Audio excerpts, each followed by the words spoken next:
It is 9 a.m. in the Mile High City on this Wednesday, November 12th, 2025. Good morning, Denver, Colorado. You've tuned in to the Jeff and Bill Show, News Talk 710 KNUS. Speaking of libs being big mad over cheap labor not coming, Brittany Pedersen saying Trump's attacks on illegal immigration are hurting Colorado's ski economy. 60% of ski resorts rely on workers with J-1 visas, and many are now scrambling as they're unable to fill the positions needed. When we shut immigrants out, we hurt our local businesses, our tourism industry, and our economy. Oh, boy. All right, Mr. Thorpe. Yes.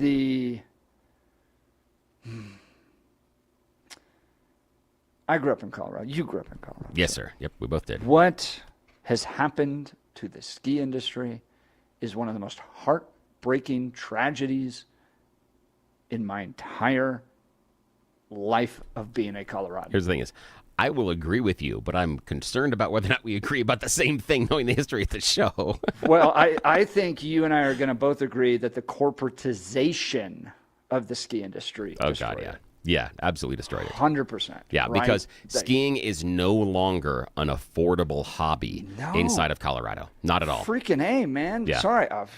You can see how passionate I almost got going there. But oh yeah, and this is a deep seated anger for me, and I want to tell everybody exactly how I was put on a pair of skis when I was 5.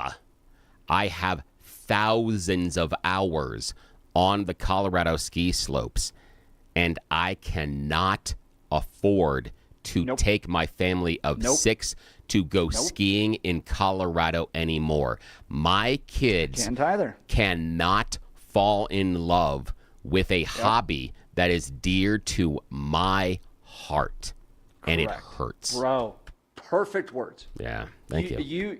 You masterful, Mr. Thorpe. Thank you. I have my moments. Explain the problem I have in my heart over this stuff too. Yeah. Like I was a part of the ski school at Winter Park. Oh, did you? Now, here's the thing: is did you ride the buses? Were you Eskimo? Yeah, Eskimos. Yeah, you were. So I rode the bus. Here's the crazy part. Okay, I rode the bus. My parents dropped me off, and here's the cool part. Now, this is side. We're going to talk about this. Jeff and Bill Show listeners, you guys with us today, understand these weird parallels that Jeff and I have. That we both grow up in Colorado, but they're these weird parallels that keep us together and also separate us.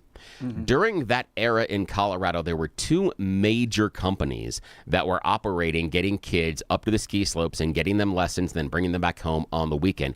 Every single Saturday and every single Sunday.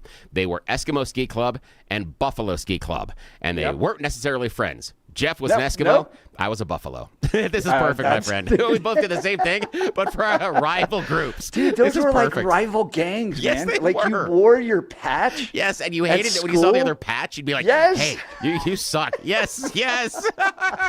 This is why this show works. This is exactly why the show works. Dude, shared experiences that still diverge. It's in great. The 6 o'clock hour, you were about to lose your mind because I was basically trying to get you to explain why slavery is wrong. Yeah, I know.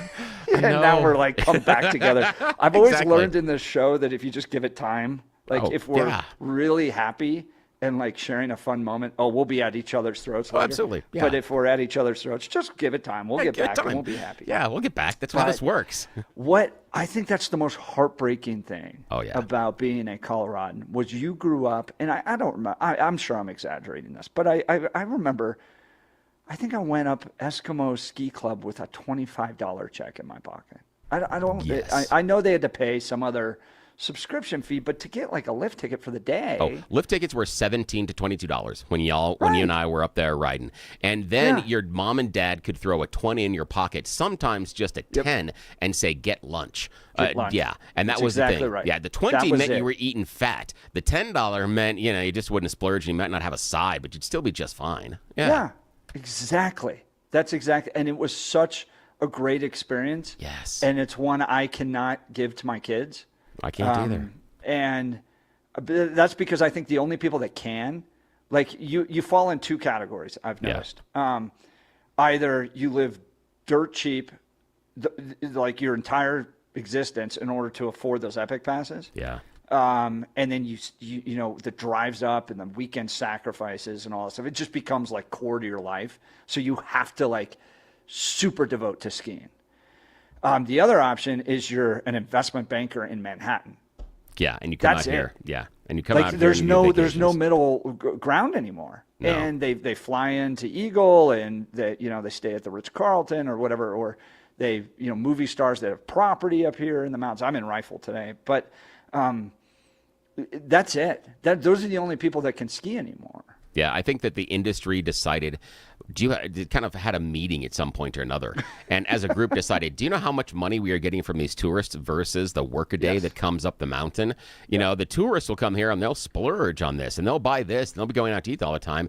But the workaday people that are here week in and week out, the ones that make that drive up I-70 every Saturday and then sit in that traffic coming back home on Sunday, they're not the ones that were buttering the bread, or at least the bread wasn't thick enough. And so they decided to lean into the tourism, and it has been absolutely tragic for the Colorado ski season. I have not been a regular skier or snowboarder since my mid-20s, and the only reason it lasted that long was because I was working with a show that did ski reports and things and had a side TV gig up in the mountains. And so they were seen in Summit County, and they were seen in Eagle County and some other places. And so they would comp me tickets. It's the only way I was able to go. I couldn't afford to even back then. You couldn't do it. So, yeah, it's been a long time, and it hurts. It hurts me. The number of times my kids have been up on the mountain, you can count on one hand, and they don't have the same experience. And that is growing up, a drive away from those mountains, yet families here can't afford it. And it's ridiculous. Dude, text messages are so hot on this one. Oh, good. Jason in Denver. What about the copper choppers? Yes, I remember you guys. Dude, the copper choppers, man, you guys were so lowbrow. Yeah. Man, we ain't even We didn't even deal with it all. recognizing Yeah. the chopper. We're like, Copper yeah. choppers. God, even your patch was second Although, class. I'm kidding. I'm teasing. 2033 is like, Eskimos was real lowbrow, man. We were Summit County living kids. Started skiing at 3. Dude, those 2033. Yeah, I got some friends that grew up in Grand County, and one of them went on to be a member of the U.S. Olympic team in cross-country skiing because he cross-country skied to and from school on the regular, starting in 3rd grade. So, yeah, he was really good at it. Yeah, absolutely. 7760, my daughter and family live in Colorado Springs. It's faster, but not closer, and cheaper for them to ski in Taos than it is to ski in Colorado.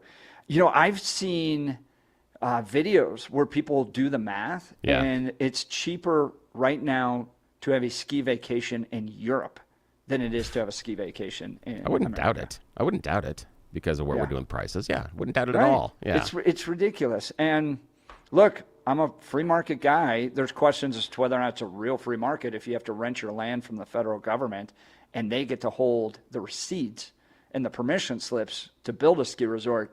Obviously, I don't want every mountain in Colorado to just become a ski resort, but it's heartbreaking. And, can you really blame a corporation for wanting to maximize its profits? That's kind of what it does, but they're all corporate owned now. Is there any ski resorts left that There are a couple, and I'd have to pull. I think there are a owned? couple that are kind of Yeah. pseudo. Yeah, I want to say there's a family that's trying to make Berthoud work, and I'm about Wolf Creek. I think Wolf Creek might be, but that's way south, and so that's on the other side. As far as where we're talking, that's South Colorado. So those might be, and there may be one other, but no, a lot of them are. And then I understand the people saying, yeah, we'll just go out there and buy the Epic Pass. Do the math on what that would cost for a family of 6 and realize that's just paying to go skiing. We haven't outfitted anybody, nor have we paid for gas, nor have, so that's, it's not, you either end up spending several $1,000s to go skiing on a single weekend, or you end up spending greater than $10,000 in order to manage it for a season. How is that possibly affordable for the average Colorado family, or even most Colorado families? 7201 saying skiing stupid, Jeff and Bill. I'm sorry you lived such an abused life, 7201. Apparently your parents didn't hug you enough. All right, this is great. Okay. Yeah. I want to take this moment. I know we're holding up Blake. Blake, Yeah, we are. thank you for your patience. Yes, But thanks, Blake. this is how I've explained skiing to my kids here in Colorado. Ooh, yeah, I want to hear it. Yeah. And this is a great text message from 1468 that gets to it. There's 3 different levels of skiing, okay? There is Beaver Creek, Vail, Aspen, right? Like, you're at the top level. Beaver Creek gives you warm cookies on a silver platter when absolutely. you get off the ski lift, right? Like, it's amazing experience. It's peak wealth that get to ski at those three. Okay. Then you get, actually there's 4 levels. Then you get what I call the mid-level. Okay, you get Breckenridge, Keystone, great experience. You got a lot of fun. But they're not handing out cookies on silver platters, but it's a great upper level experience. Then you get to, I'm just here to ski. I don't need anything else. I just want to hit the slopes. That's A Basin. That's Loveland. Okay. Then I've run into this because I climbed mountains in the wintertime. Then what I call the true purists. Okay. These are the guys that hitchhike Loveland Pass. And they're amazing. Okay, so you can ski Loveland Pass if you hitchhike in the back of a pickup truck, basically to the top, then you jump out and you just ski down to the bottom of Loveland Pass. And I saw guys trading joints for rides on the back of pickup trucks. Yeah. I was like, that seems like Colorado. That is pure, like, just dirt skier, man. Just loves being out there. So those are your 4 levels of skiing in Colorado. Those are the 4 levels of skiing. We'll continue. 7201 telling me my parents did hug me, but they didn't spend money acting like fools. Look how cold your heart is, 7201. I know. All right, let's get to news with comment with Blake Olson. Blake Olson. Blake Olson, news and comment.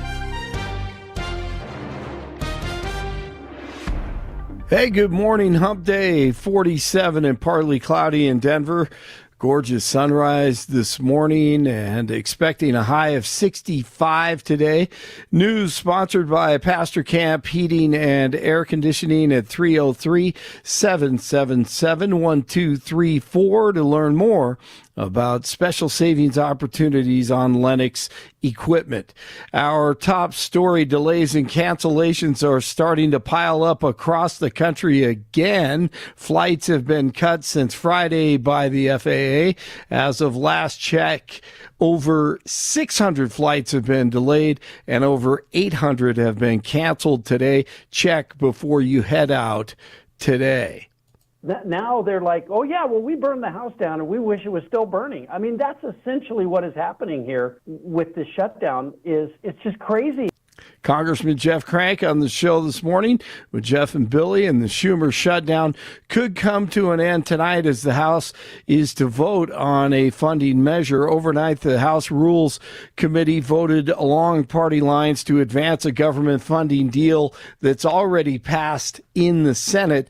A final vote is set for after 5 o'clock Mountain Time. They're acting like children and don't seem to care. I walked into the Capitol this morning. I saw a couple of the Capitol police officers, and I said, hey, we're going to get you paid this week. It's going to happen. And, they just smiled and they were excited. But look, I mean, how can you say you care about people and you're doing this for them, but at the same time, you're okay with people like this, who are Capitol police officers or ICE agents, these air traffic controllers and TSA agents who have been working all this time without a paycheck? Come on. This is silly. So let's end it. And Scott Bessent on Fox News this morning. Democrats tried to stop President Trump. They couldn't stop him in the courts. They couldn't stop him with the mainstream media. So they shut down the government.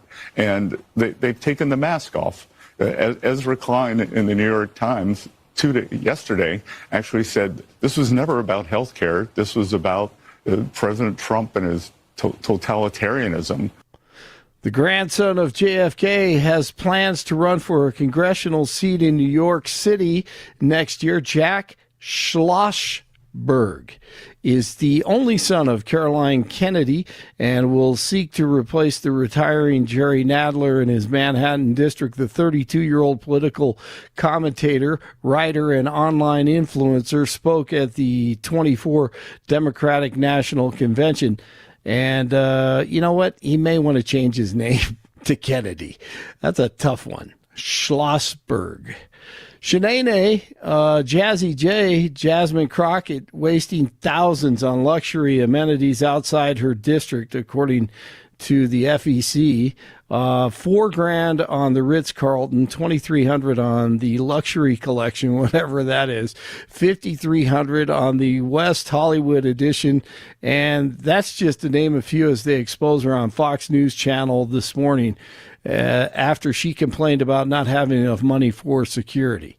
And for a woman who is openly flirting with trying to run for Texas Senate seat against Senator either John Cornyn or whoever comes out of that primary, you are seeing a woman who's not spending an awful lot of time in Texas. That whole list of places she's been living high on the hog, I didn't see anything mentioning Dallas or Houston Not been in or Amarillo. Laredo or Amarillo. Yeah, that's right. Nothing in Amarillo. Imagine that. NOAA has issued a severe geomagnetic storm alert as it reports that at least 21 states could see the aurora borealis this week, including here in Colorado. The light show has been reported as far south as Texas, Alabama, Georgia, and even some parts of North Florida. I'm sure Jeff will be out trying to check it out this evening, as Billy did last night. And the Ducks in town last night against the Avalanche. We'll circle, get away from that loose stick. A broken stick from Malinsky. Nichushkin goes stall, can't get to that one. It's Gabriel Landeskog. And Gabe Landeskog, his first regular season goal since March of 2022 after multiple knee surgeries. The good guys win it 4-1, the final. And the Nuggets in California, Northern California last night against the Kings in Sacramento. They're giving Murray a rest here. Jokic is back in. Cam Johnson turns the corner under to Yoke, and Yoke puts it in. Yoke had, that's what we're calling him now, 122, 108. He had 35, 15, and 7. Murray with 23 points, 8 assists, 3 boards, and the Clippers they play host to the Nuggets tonight. Denver is 8-2. The Broncos back on the practice field today as they prepare for their big game coming up against the Chiefs this weekend. 44 in Centennial and 45 in Lakewood, 47 in Denver. Jeff and Billy continue. Talent is a pursued interest. In other words, anything that you're willing to practice, you can do. Yes, that was Bob Ross. And Jeff and Billy continue. Blake Olson, News Talk 710, KNUS. Unseasonably warm November weather will take us through Friday. Then we're going to see some changing weather this weekend, especially late in the weekend and into early next week. But until then, mild Pacific air will dominate. We're going to be 60s to near or better than 70 today, tomorrow, and Thursday. Still very mild, well into the 60s Friday. Through Friday, dry, a mix of high clouds and sun. Nights not bad, 30s to lower 40s. Increasingly cloudy and trending cooler over the weekend, increasing chances for showers. Meteorologist Don Day in the 710 KNUS Weather Center.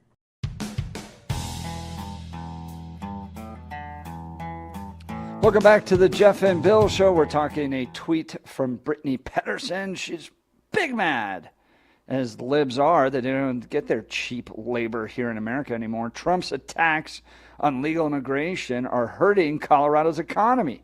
60% of ski resorts rely on workers with J-1 visas, and many are now scrambling as they're unable to fill the positions needed.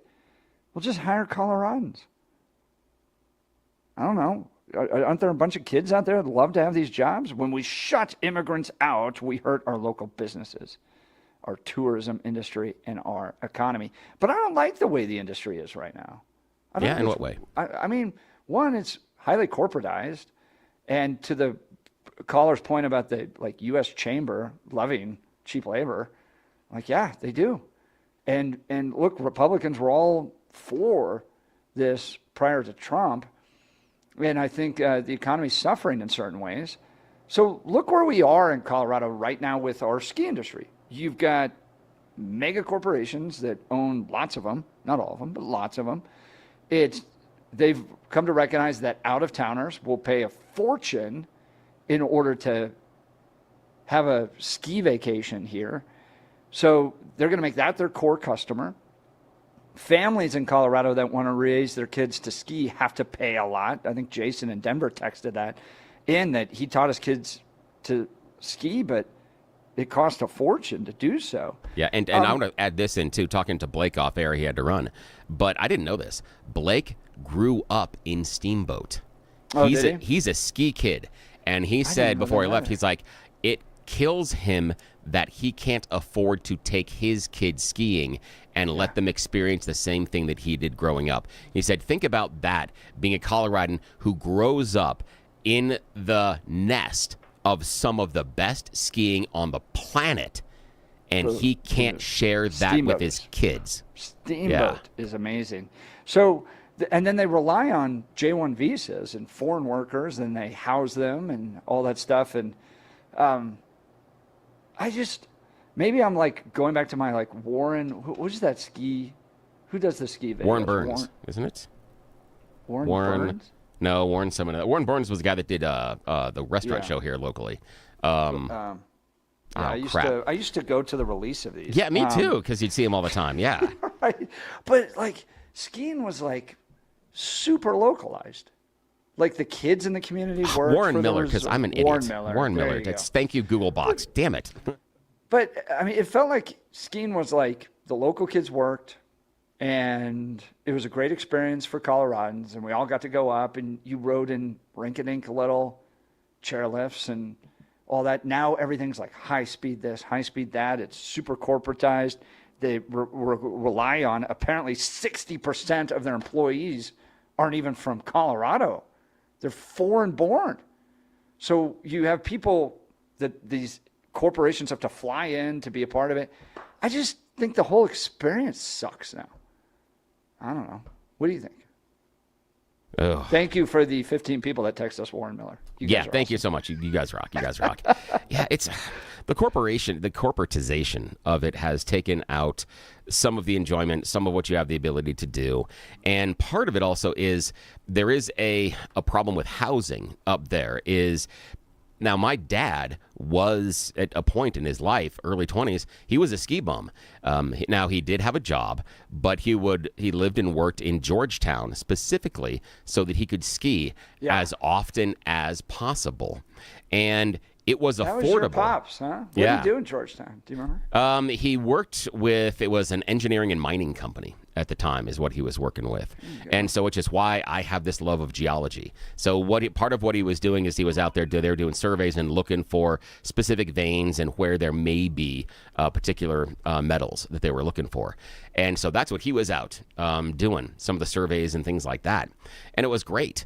But again, it was also affordable, where he could pay his bills and still have enough scratch left over to get up the mountain and pay for the tickets. I haven't watched Warren Miller films in probably a decade, but if you remember him, man, like it was just for the love of the sport and like all the quirkiness that comes with skiing. Now, what is a Warren Miller film going to be now? Chad, the finance bro from Manhattan, takes a $15,000 vacation to Aspen with his family. Just bums me out. Yeah, it does.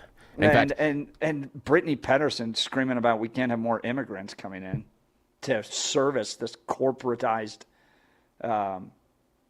crap fest. Yeah, and I was reading that they get about 8,000 of those visa workers per season. And a part of it is, again, where do you live? If anybody's been up through Grand County, and they don't want it in Fraser, they don't want it in Winter Park. And again, Fraser and Winter Park are going to become one town soon, very soon. Much to the chagrin of Winter Park. They don't want that. Fraser wants it in a second, but Winter Park doesn't want that at all. You continue down the road, and you will see some of the small housing that has been built. And it looks like a combination of small shacks or dorm room housing. They're not large apartment complexes, they're individuals, but these things aren't much bigger than what you'd think as far as a studio apartment. And that's where they're housing the workers for a lot of the ski resorts. And they even have bus systems that'll go back and forth over the course of the day to make sure they can get to work, because a lot of these people show up and don't have transportation. One text message that's really good that we should read, because while we're all complaining, sixth graders do get to ski for free for the season. So you should take advantage of that. But if you have 4 kids like we do, You Yeah. got 1/6 of the price off. So that's the problem. It's still difficult. And you used to have things like Never Evers, which was if it was your opening couple of times going, the resort would have a deal on a discounted lift ticket and discounted lesson and a discount in rental equipment because they understood that if you learn to ski there, that's where you're most likely going to continue to ski because you feel comfortable there. So if I can get you on a Winter Park slope, you're probably going to stay on a Winter Park slope and not go to Breckenridge. Are the ski workers on visas illegal or immigrants on visas? One text message 3377 says, definitely a difference. My daughter graduated from college during the Obama administration, couldn't find a job, so she worked in the ski industry and lived in Winter Park with about 8 other young folks. That was said to be the most highly educated workforce in the ski industry at the time. Thanks, Obama. I think it's a combination of both. I think they rely on, especially if it's a corporation that's going to employ him, probably relying on legal visa holders.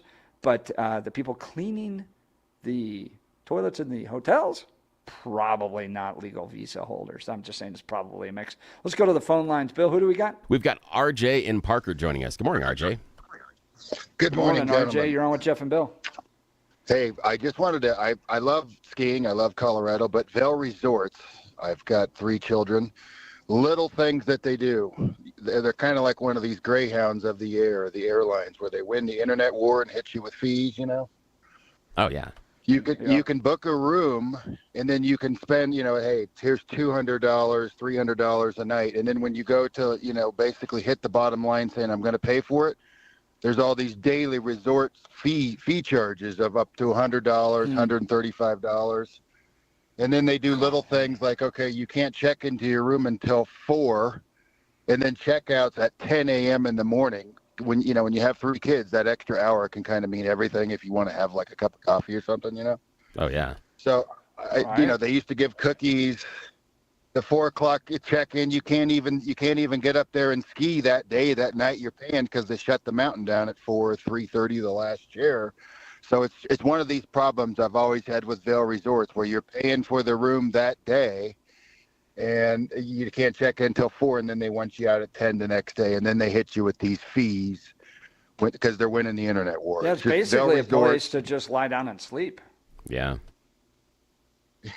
Yeah, no, I feel the frustration. I think a lot of people do, especially if you grew up in Colorado. I mean, if you're kind of a transplant, you don't really know what it was like to ski for $25 and enjoy a day out with your buddies and get a cheeseburger for $2, $3 up there. That's just completely changed. Someone texted in 15,000 will barely get you a ski trip to Aspen these days. That's just scary. No, that doesn't even get you probably dinner reservations at where they really want to go. Jeez. Thanks, RJ. And I love the idea of a nickel and dime that goes, I mean, look, I'm a free market capitalist. There's part of me, Bill, that just goes, all right, they own the land, they own the hotels, they can charge whatever they want. They've decided to go down that way, and I can sit here and complain all I want. But I think that part of it too is it really a true free market if the opportunities to expand the skiing is so limited to whoever can work through a government permit, basically. So yeah, and the other part is the equation. All right, we'll continue. Yeah, and the other part of it is that it hurts me that that it's difficult that it seems as if the ski resorts are okay cutting out the locals and then turn around and go, hey, how come y'all aren't coming here to work? Hang on. Hey, I'm good enough. I'm good enough to change the sheets and I'm good enough to serve the food, but I'm not good enough to get up on the slopes and absolutely ride the chairlift. So yeah, when it feels like in many ways Coloradans are treated as second-class citizens by our resorts because of that. Fair point. All right, we'll continue. You're listening to the Jeff and Bill Show. This is Denver's talk leader, News Talk 710 KNUS.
Welcome back to the Jeff and Bill Show. Brittany Pedersen, big mad that she doesn't get her cheap labor up at the corporate ski resorts, saying 60% of ski resorts rely on workers with J-1 visas. The entire collapse of the quality of the experience makes me mad because you basically have to be a finance bro in Manhattan to ski in Colorado anymore. Let's go to the phone lines. Terry. Good morning, Terry. You're on with Jeff and Bill. Good morning, gentlemen. How are you? Great. Go ahead. So I want to talk about a couple different things. Number one, you're absolutely right. I remember during COVID having this very discussion sitting in Vail Resorts, talking about the fact that they were advertising for people coming here on the visas at $11 an hour. When they couldn't get them, they had to pay the locals $20 an hour. And my point is, number one, that's a living wage. At least at $20 an hour, people can live. When the people come there on visas, I know that the food banks and the medical industry sees an exorbitant amount of cost because the people that work for Vail and Associates can't afford medical care and they can't afford food at $11 an hour. And for somebody like Vail, they should be ashamed of what they do to their employees. That's number one.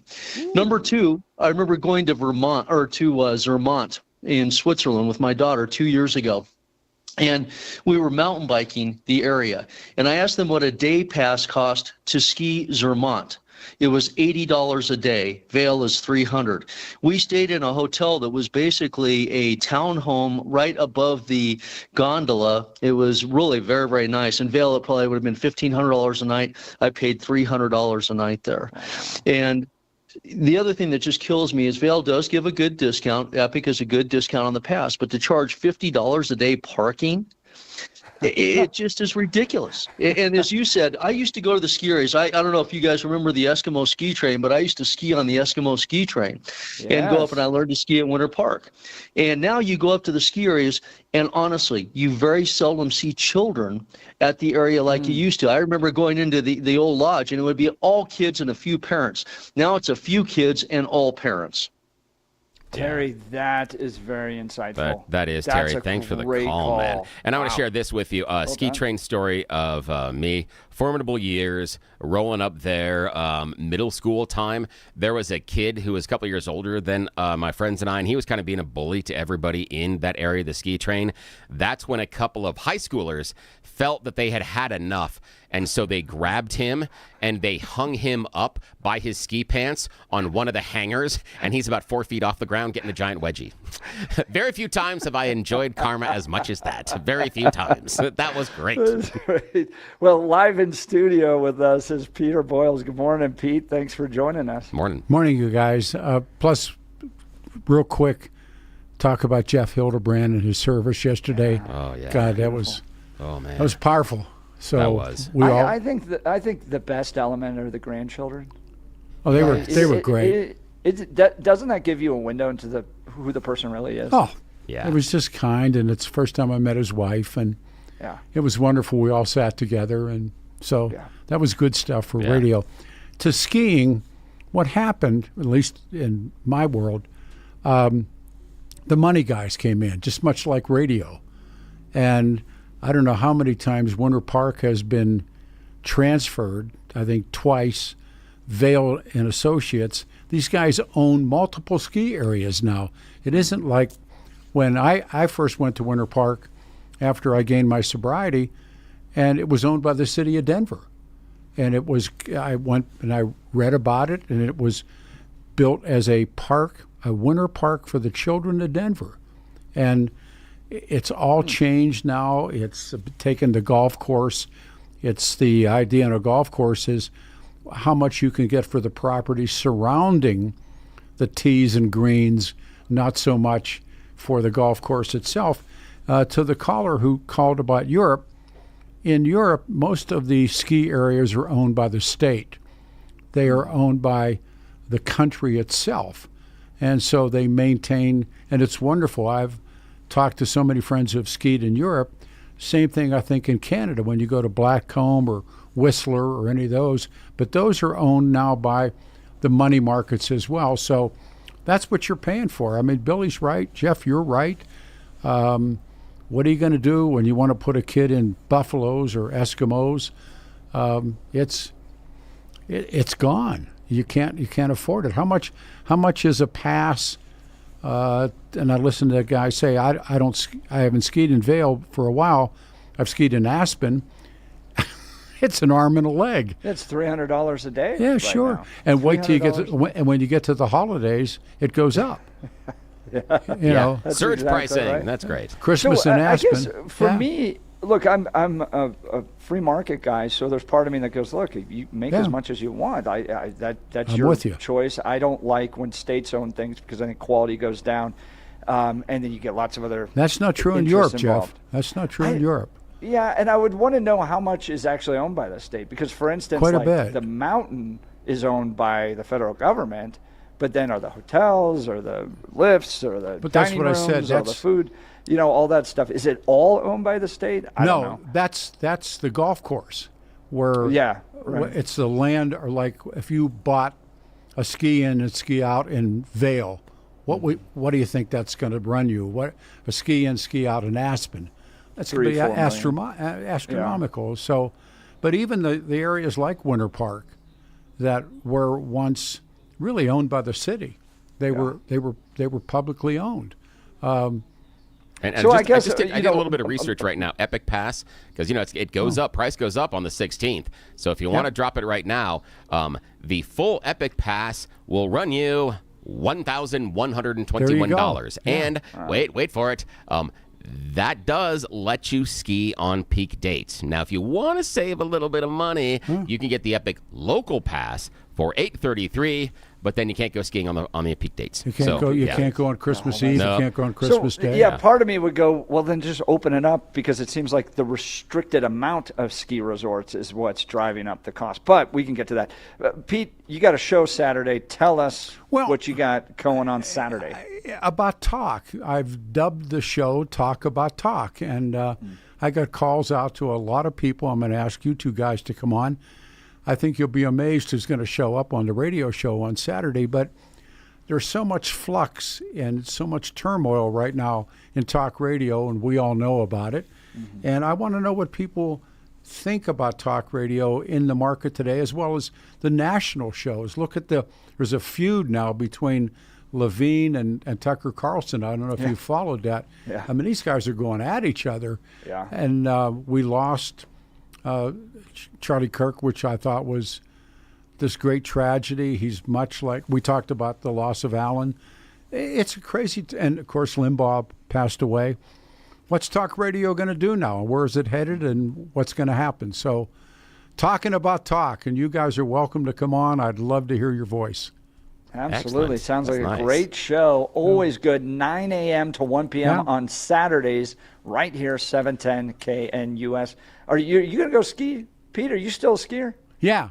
I didn't ski last year. I had some health issues. It's the first year I missed. This year, as soon as we get I have a great ski partner, Gary DeFrange, who ran Winter Park. And I'm going to be a Monday, Tuesday skier. Get that perfect. Best days. Those are the best. And so, I'm good to go. I'm going to give her a lick. I'm going to wait till there's a little more snow. Right now, it's the ribbon of death. Oh, yeah.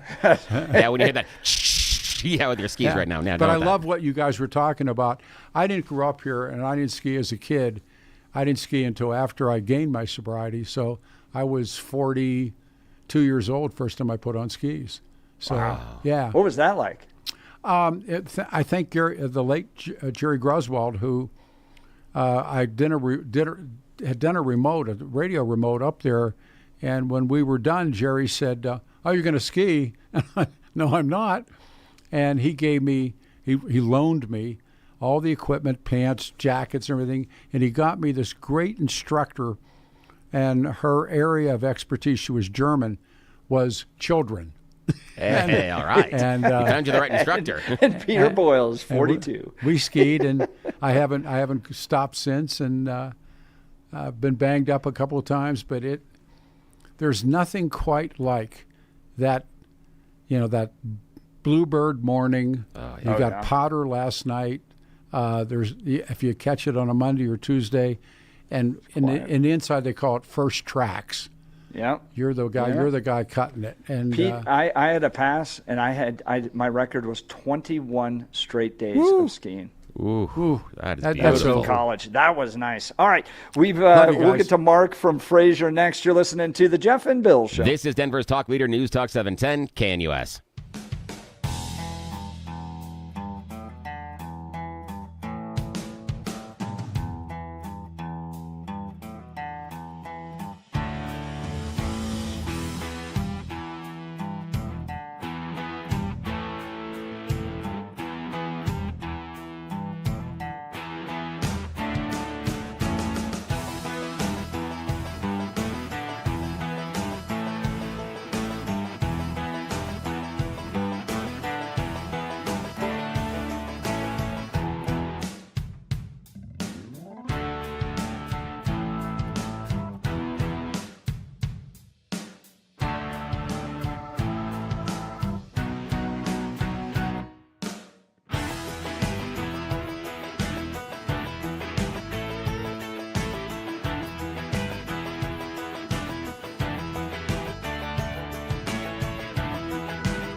Welcome back to the Jeff and Bill Show. We're talking skiing in Colorado. As Brittany Pedersen not happy that they can't use cheap foreign labor anymore. 60% of ski resorts rely on workers with J1 visas. Should they just be hiring local? What has happened to skiing in Colorado? Let's go to Mark in Fraser. Good morning, Mark. You're on with Jeff and Bill. Morning. Hey, guys. Great show. Long-time listener. Oh, thank you. I listen to you over the internet because I live up here in Grand County. Oh, I'm jealous. Yeah, I know. I live a privileged life. Somebody's got to do it, Bill, so I volunteered. That was nice of you. Yeah, I know. It was hard to do, but I did it. I'm a bike and ski coach in the competition center at Winter Park. And I get a lot of questions from both locals. When I say locals, I mean both Front Range and Grand County up here. And the first bit of advice I give young families is don't buy passes at the big resorts. Start at a place like Granby Ranch. It's lower cost. It's easier to get in and out of. The parking's free. The cost is less, and you're just teaching your kids how to ski. Then once they learn the basics, move to a larger resort. So that's a little bit of an affordability tip that's there. I mean, Grand County is very unique. We have the ski train. The number of times it's coming up and down the hill now is increasing. They are planning on increasing that even more. But this is more of a second home location for folks in Denver. So us as a family, we were part of the competition center for 15, 20 years, and now I coach there. But we see a lot of families that come up and they live a more conservative life in the Front Range. So they won't buy the bigger house and the new cars and all that stuff because they'll use their income to buy a small place up here, whether it's a condo or a townhome or something like that. And then they can come up on Thursday nights, avoid the traffic, stay up all weekend, have their kids on the hill. And a lot of the kids I coach, they and their parents want them to be better skiers. And when they hand them off to me first thing in the morning, mom and dad go have a ski date all day. So you have to think through it. I agree with everything everybody said. And now I know why I don't see Peter that often anymore, because he wasn't there last year and he's skiing during the day. But Pete says hi, though. He's here behind the scenes, and he says hi, Mark. Hey, Pete, miss hearing you every day, but Jeff and Bill do a great job. So if you guys got questions, let me know. Bill, you know how to get a hold of me. Hey, Mark, I appreciate that, man. That was awesome. Dude, we have Thank the you so best much. listeners. We do. Dude, that's amazing. We throw something out there, people are like, I work in the industry. Yeah. Here we go. Here's the pro tip. We love it. All right. Thank you, everybody, for tuning in. You've been listening to The Jeff and Bill Show. We are KNUS. See you tomorrow.